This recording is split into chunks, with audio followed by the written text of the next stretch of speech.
My name's Mary Arden. My title is Lady Arden because I'm a Justice of the Supreme Court. Well, in my job, no 2 days are alike, and that's why I like it. The form is that I come in the morning. If I'm in court, I will just get ready for that case in the morning and then sit the sitting hours, which are all morning, and then 2 hours in the afternoon. Generally, there's a meeting after court, but if not, there will be further work to do for the next day. Writing the judgments.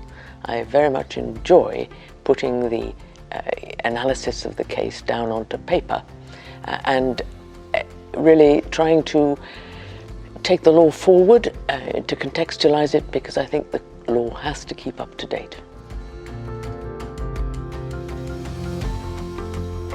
I always wanted to be a lawyer, at least with this qualification. At school, I much preferred the idea of being a doctor, and that's what I would really like to have done. But we didn't have any access to science facilities that would enable me to do that, and I didn't have the qualification in maths. The first job I did was actually as a clerk in a firm of solicitors, and it was a little old-fashioned, and the chief clerk wore a wing collar, and that was a very Victorian mode of dress. He was very perfectionist. He filed everything before he threw it away, and taught me how precise you had to be as a lawyer. When I was growing up, there was a very famous woman Queen's Counsel, and she was in the newspapers pretty much every day, and we had hard copy newspapers in those days, morning and night, and the newspaper in the evening would come in through the letterbox, drop onto the mat, and it would have headlines like this. I brought some along so you could see.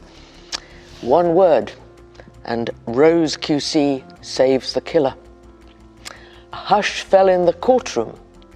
Rose Heilbronn had begun her fight to save a man from hanging. So she was a very powerful character, Rose Heilbronn, Queen's Counsel, later Mrs. Justice Heilbronn, and she practiced in the courts in Liverpool in the criminal cases, the most difficult criminal cases, and she was well known to everybody and to the media.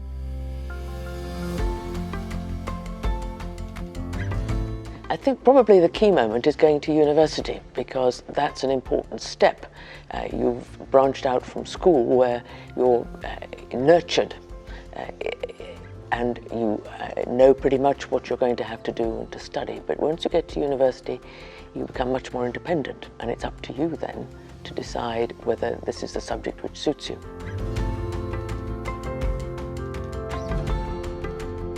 Setting up relationships with overseas judiciaries across the world, and I've done that on behalf of the judiciary of England and Wales. I did it for some 13 years, and it meant meeting judges either in the UK or going to conferences abroad and meeting them, or simply going to their courts when I happened to be in their country.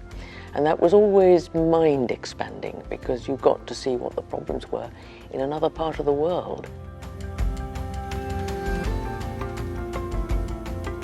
There's lots of advice I've had over my career. Some of it's only appropriate when you get into practice, but there was one thing that struck me that I saw recently. Chelsea Clinton wrote a book about She Perseveres Around the World, and she gives these stories about how women have succeeded in really some very difficult situations.